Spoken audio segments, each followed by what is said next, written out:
Bonjour à tous, j'espère que vous allez bien. Aujourd'hui, on va voir une vidéo sur le cours de seconde, ce qui est très souvent fait en début d'année, pas systématiquement, mais souvent, où vous allez voir qu'il va y avoir une grande partie de rappel de collège et des nouveautés. Comme ça va assez vite, faites-y attention et comme je le dirai en conclusion, n'hésitez pas à poser des questions très vite à votre enseignant en début de seconde. Ça va plus vite qu'au collège. Alors on va voir différentes parties, des ensembles de nombres, c'est nouveau, l'intervalle et valeurs absolues, c'est nouveau, calcul numérique avec des rappels, mais il y aura aussi des nouveautés dans les racines carrées, calcul littéral, beaucoup de rappels et quelques nouveautés, la résolution d'équations d'inéquations, résolution de systèmes de deux équations, inéquations et systèmes, c'est nouveau, un peu d'arithmétique, et puis une particularité propre au lycée, qu'on voit dès le début du lycée, c'est des notions de logique. Nous verrons ce qu'on appelle une démonstration par l'absurde, à la fin du paragraphe 1, ce qu'on appelle l'implication et ce qu'on appelle l'équivalence. Comme cette séquence est très longue, je vais la couper en deux, donc il faudra voir sur deux vidéos différentes. On commence tout de suite avec ce qu'on appelle les ensembles de nombres, donc des nouveautés. Vous avez déjà entendu parler d'ensemble de nombres, de types de nombres au collège, comme les nombres entiers, les nombres décimaux, les nombres rationnels. Ben là, on va préciser et voir une définition plus précise. Déjà, ce qu'on appelle les antinaturels, eh bien, ce sont tous les nombres entiers qui sont positifs ou nuls, puisqu'on sait aussi qu'un nombre nul fait partie des nombres positifs. Et il va être symbolisé par un n majuscule un peu particulier avec une double barre. Autre type d'ensemble de nombres, les entiers relatifs. Donc, c'est les nombres qui sont entiers, comme son nom l'indique, ou positifs, ou nuls, ou négatifs. Et cette fois-ci, ça va être un z majuscule un petit peu particulier. Troisième ensemble de nombres, les nombres décimaux. Alors, il est noté avec un D encore particulier. Alors, parfois, il n'y a que à ce niveau-là où il y a une double barre. Ça dépend un peu des polices d'écriture. Vous verrez ça avec votre professeur. Donc, ce sont des nombres qui peuvent s'écrire sous la forme d'un quotient d'un entier par une puissance de 10. Donc, occasion de faire un petit rappel. Par exemple, si je prends 6,35, je peux bien l'écrire sous forme d'un quotient d'un entier. Et là, il va me falloir une puissance de 10. Ce serait 635 divisé par 100 pour trouver 6,35. Et on voit bien qu'on a un quotient d'un entier et 100, c'est une puissance de 10. C'est la deuxième puissance de 10, c'est 10 au carré. Donc ça, rappel sur ces nombres décimaux.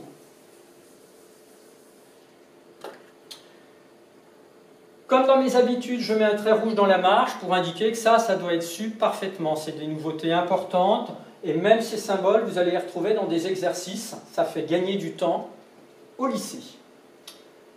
Quatrième ensemble de nombres, les nombres rationnels que vous avez vus au collège aussi. Ce sont des nombres que l'on peut écrire sous forme d'un quotient de deux nombres entiers. 2,1, 4 tiers, lui c'est évident puisque 4 et 3 sont deux nombres entiers. Et puis, moins 13. Alors, par exemple, pour 2,1, on pourrait dire que c'est 21 divisé par 10. On pourrait dire aussi que c'est 42 divisé par 20. Là, il ne faut pas forcément que ce soit une puissance de 10. Il faut que ce soit un entier au numérateur et au dénominateur. Là, j'ai multiplié par 2 pour le faire rapidement de tête. Et moins 13, ce serait par exemple moins 13 sur 1, ou moins 26 sur 2, etc. Et enfin, l'ensemble des nombres réels, qui va être en fait toutes les valeurs que peuvent prendre des points placés sur une droite graduée. Donc vous aviez appris par exemple à mettre des points sur une droite graduée, et vous lisiez une certaine valeur ici en abscisse. Et bien, à ce moment-là, on parle de nombres réels et c'est un grand R majuscule un petit peu particulier. Alors on va éclaircir ça dans quelques instants avec certaines définitions autres et exemples. Alors première propriété, concernant ces 5 ensembles, on va voir qu'ils sont inclus. C'est un nouveau symbole qu'on va écrire juste après. Ce symbole, ça veut dire inclus. C'est un U majuscule qu'on pourrait dire couché, allongé.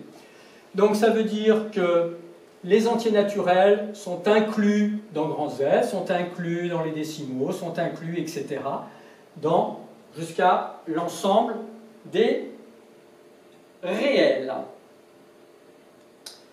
Vocabulaire et notation. Donc voilà, je le précise. Ça se lit N est inclus dans Z et signifie que N est un sous-ensemble de Z. Il est à l'intérieur. Attendez un petit peu avec des exemples numériques, ça va vous paraître beaucoup plus simple. Autre vocabulaire et notation particulier, le signe comme ceci, c'est un peu un E majuscule arrondi. Ça se lit 2 appartient à Z. Il y en a peut-être qui en ont entendu parler au collège. Et signifie que 5 est un élément de Z. Que 5 appartient... ah tiens, là j'ai mis 5, j'aurais dû mettre 2, pardon, j'ai été un peu vite. Là, c'est 2 est un élément de Z. Donc, symbole et vocabulaire qu'il faut connaître. Un trait rouge dans la marge. Et si parfois on a est inclus et appartient, et ben on a aussi ce symbole-là. Donc le signe d'inclusion barré de cette manière-là, un seul trait à l'oblique, qui signifie n'est pas inclus dans, et de même avec le signe appartient barré, qui se lit n'appartient pas. Ça aussi, c'est à savoir parfaitement. Alors voyons quelques exemples pour que ce soit plus parlant. Donc, souvenez-vous, on a dit N est inclus dans Z, qui est inclus dans D, qui est inclus dans Q, qui est inclus dans R. Donc, on va représenter ça au lycée, pour que ce soit souvent plus visuel, vous pouvez l'imaginer dans votre tête également, par une sorte de patate, un grand cercle. Ça représente un ensemble. Donc, le premier ensemble, c'est l'ensemble des naturels. Et il va être inclus, il va être à l'intérieur des entiers relatifs, qui va être lui-même inclus dans les nombres décimaux, qui va être inclus dans les nombres rationnels, et enfin qui va être inclus dans les nombres réels. Ça va falloir le savoir également. Et on va chercher tout de suite à placer des nombres à l'intérieur de ces sous-ensembles. C'est à la fois des ensembles, mais quand ils sont inclus à l'intérieur, on a vu qu'il y avait la notion de sous-ensemble. Alors, que je prenne mon feutre. Par exemple, 0, c'est bien un entier naturel. Donc je peux le mettre ici.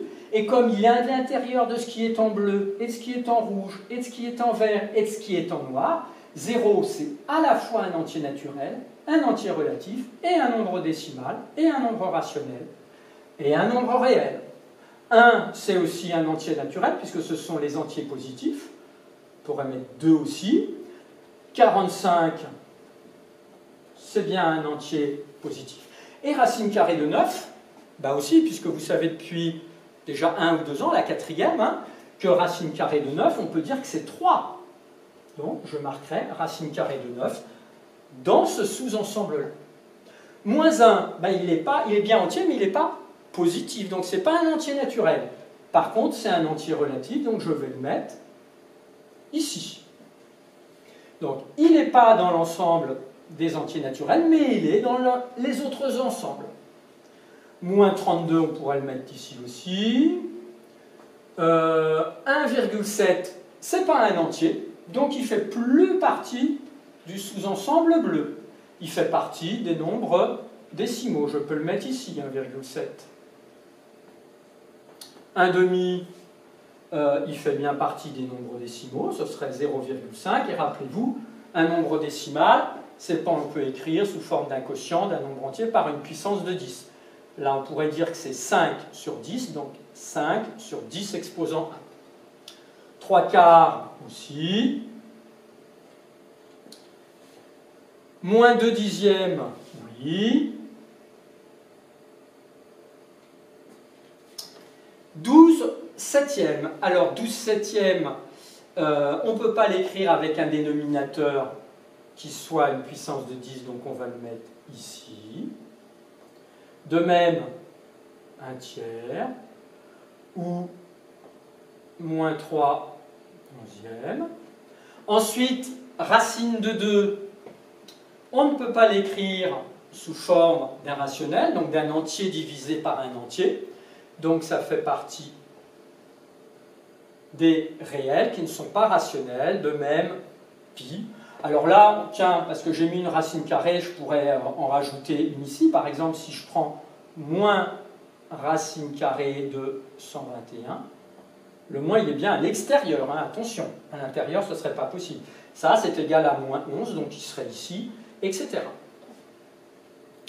Alors si on analyse un peu ce que j'ai fait oralement, on peut dire par exemple que 45 qui est ici, c'est à la fois un nombre entier, naturel, un entier relatif, un décimal, un rationnel et un réel, puisqu'il est inclus dans tous les ensembles. 12 septièmes, qui est ici, est un nombre rationnel et un réel, puisqu'il est dans le vert et dans le noir. Par contre, racine de 2 ou bien pi, ils sont bien des nombres réels, mais ils ne sont pas rationnels, et souvenez-vous, au collège, vous aviez appris qu'un nombre qui n'est pas rationnel, on dit aussi qu'il est irrationnel. Donc, rappel, j'ai mis un trait rouge de ce qu'est un nombre irrationnel. Alors, on va voir une démonstration. Vous en ferez beaucoup plus au lycée, et en particulier en seconde, qu'au collège. Ça fait partie du programme. Et c'est un premier point de logique. Alors dans mes points de logique au lycée, je mets ce petit symbole-là pour attirer l'attention. Donc la logique au lycée, elle doit être vue par un moment, toute une séquence sur les points de logique. Ça doit faire partie, ça doit être intégré à des cours pour que ce soit utilisé tout de suite avec des exemples.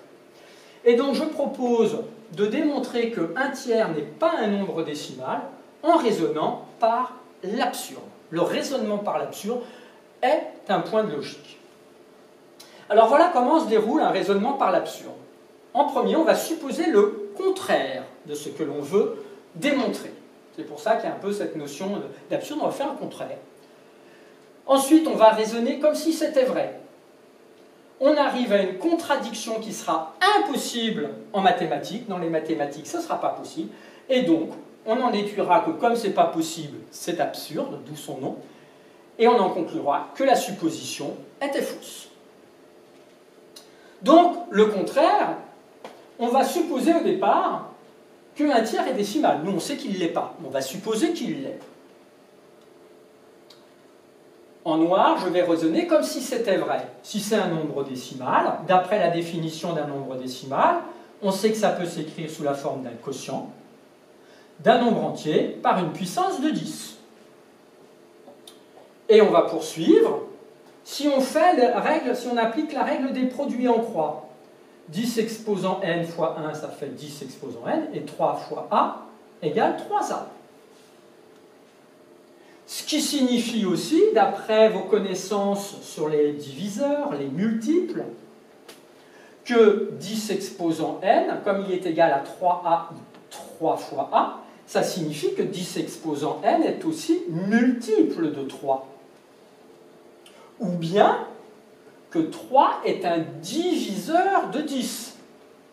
Et on ne peut pas diviser 10 par 3. C'est absurde. 3 n'est pas un diviseur de 10.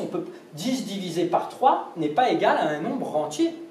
Donc, comme c'est absurde, on peut en conclure, et c'est pour ça que j'ai associé les codes couleurs ici, qu'un tiers n'est pas un nombre décimal. On vient de réaliser une démonstration par l'absurde. Donc, vous, dans votre cours de seconde, vous ne le ferez peut-être pas forcément à cet endroit de cours, ce sera peut-être plus tard, ce sera peut-être avant, différemment, mais voilà le principe d'une démonstration, d'un raisonnement par l'absurde. Nouveauté, deuxième grande nouveauté, ce qu'on appelle les intervalles et valeurs absolues. Alors, on va commencer par les intervalles. On va voir plusieurs définitions. Certaines parties des réels Alors au lycée, on ne dira pas des nombres réels, on va un peu plus vite, hein. Parfois certains aussi avaient déjà cette habitude en troisième. Certaines parties des réels sont appelées des intervalles. On va se prendre deux nombres A et B, réels, avec A qui est plus petit que B. Alors je vous rappelle, quand je mets des pointillés, ce n'est pas à savoir par cœur, c'est à savoir par contre utiliser. Définissons un peu plus ce qu'est un intervalle. Donc vous voyez, j'ai préparé un tableau, là il va y avoir les intervalles, ce n'est pas complété. Et on va s'intéresser ici à différents cas, à tous les cas possibles que vous allez rencontrer cette année et beaucoup dans le futur.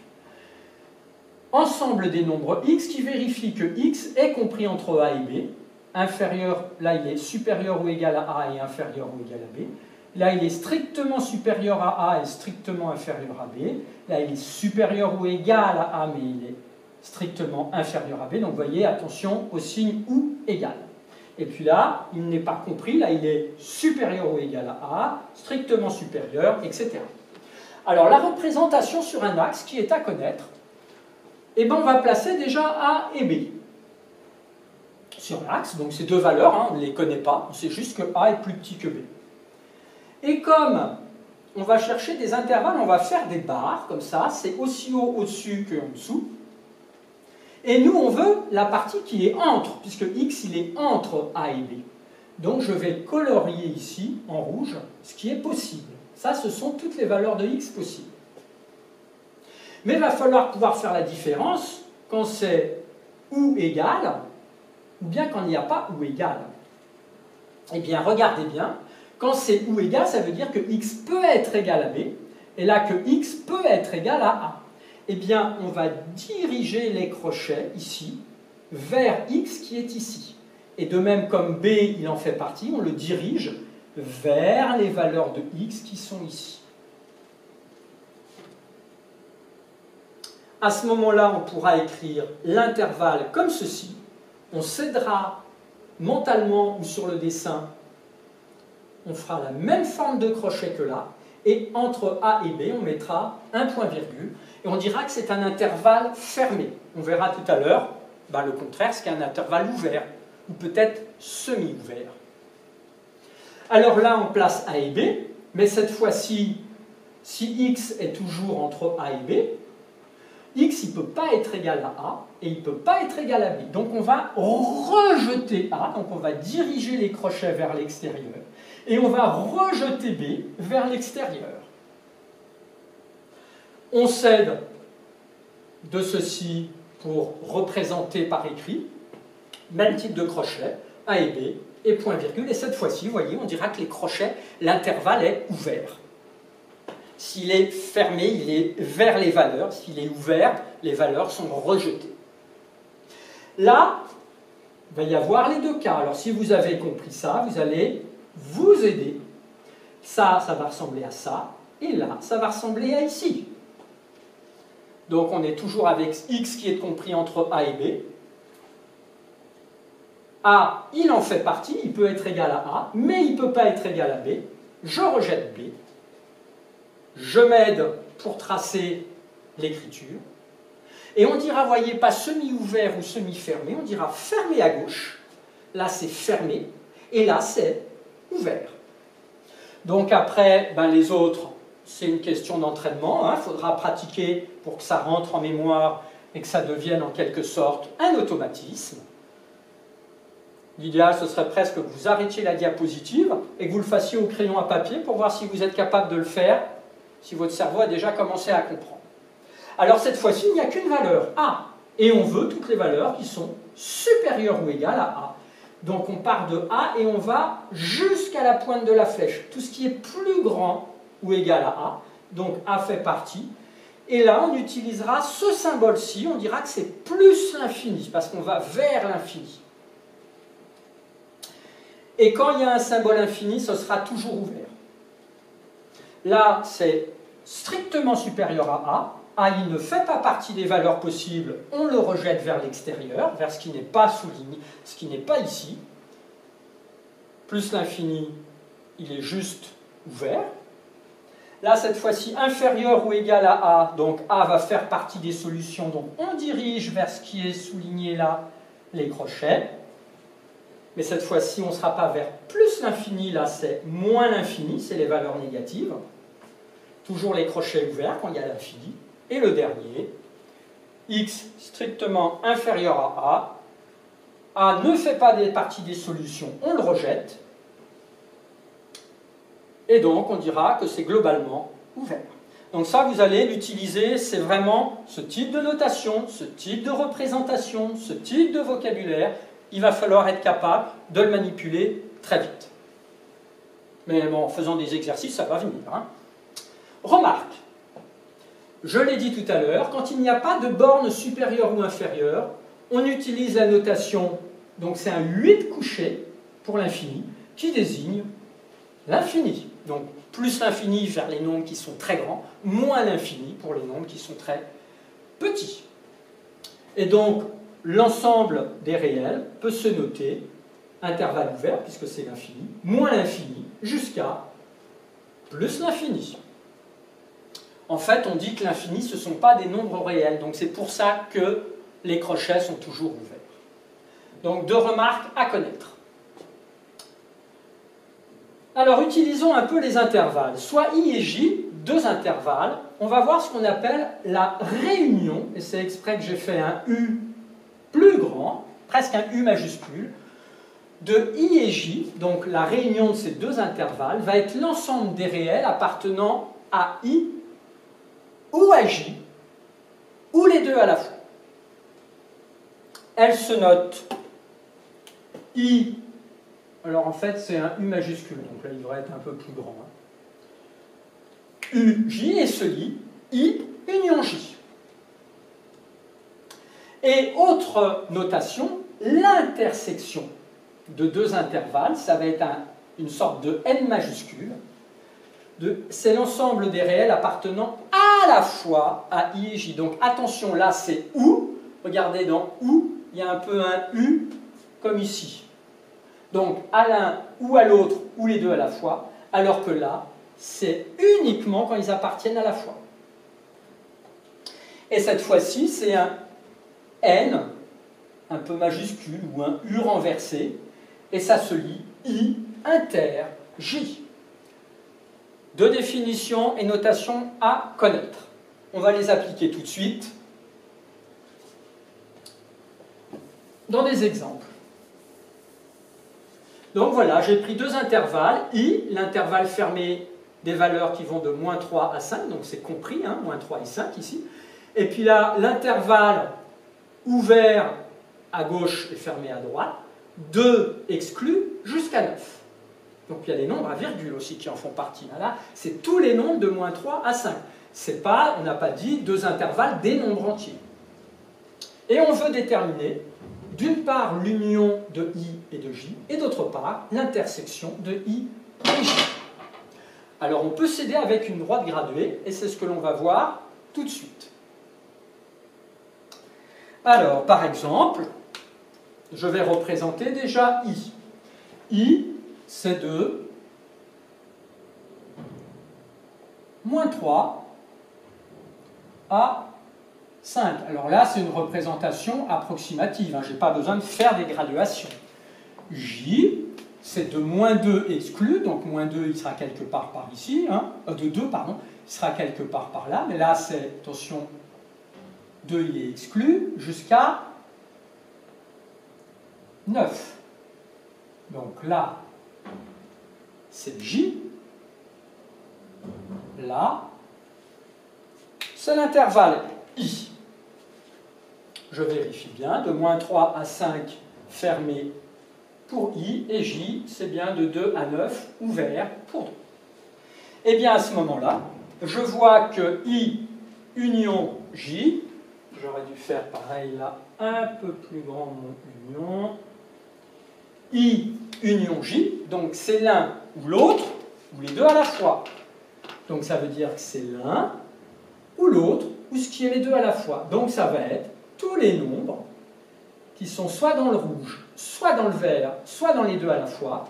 Donc ce sont tous les nombres entre moins 3 et 9.